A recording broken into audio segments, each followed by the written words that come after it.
ബൈക്കിലെത്തിയ സംഘം സ്വർണ്ണ വ്യാപാരി ആക്രമിച്ച് 75 പവൻ സ്വർണം കവർന്നു. മഞ്ചേരി പോലീസ് അന്വേഷണം തുടങ്ങിയിട്ടുണ്ട്. സമീർ ബിൻ കരീം മലപ്പുറത്ത് നിന്ന് വിശദാംശങ്ങളുമായി ചേരുന്നു. സമീർ, എന്താണ് സംഭവിച്ചത്? ഈ സ്വർണ്ണ വ്യാപാരി എന്ന് പറയുന്ന ജ്വല്ലറി ഉടമയാണോ? കടയടച്ച് വരുമ്പോൾ അതിക്രമിച്ച് സ്വർണം കവർന്നതാണോ? എന്തെങ്കിലും സൂചന പ്രതികളെ കുറിച്ച് ഉണ്ടായിട്ടുണ്ടോ?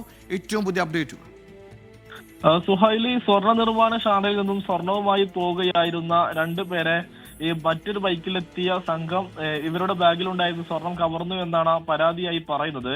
മലപ്പുറം കാട്ടുങ്ങലിലാണ് സംഭവം നടക്കുന്നത്. മലപ്പുറം കോട്ടപ്പടിയിൽ നിന്ന് മഞ്ചേരി ഭാഗത്തേക്ക് പോകുന്നതിനിടയിലാണ് കാട്ടുങ്ങലിൽ വെച്ച് ഈ ഒരു കവർച്ച നടന്നത് എന്നുള്ളതാണ് പരാതിയായി മഞ്ചേരി സ്റ്റേഷനിൽ നൽകിയിരിക്കുന്നത്. ഇതുമായി ബന്ധപ്പെട്ട് പോലീസ് ഈ പരാതി നൽകിയ രണ്ടുപേരുടെ മൊഴി വിശദമായി രേഖപ്പെടുത്തിക്കൊണ്ടിരിക്കുകയാണ്.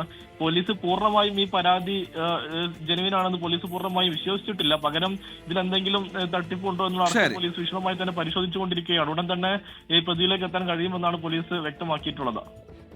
യഥാർത്ഥത്തിൽ ആരാണ് പ്രതികൾ എന്ന അന്വേഷണത്തിലാണ് പോലീസ് ഉള്ളത്. ഈ പരാതിയുടെ ആധികാരികതയിൽ ഇപ്പോഴും ചില സംശയങ്ങളുണ്ട്. പോലീസ് ഇതടക്കം പരിശോധിക്കുകയാണ്. സമീർ ബിൻ കരീമാണ് മലപ്പുറത്ത് നിന്ന് വാർത്തയുടെ വിശദാംശങ്ങൾ നൽകിയത്.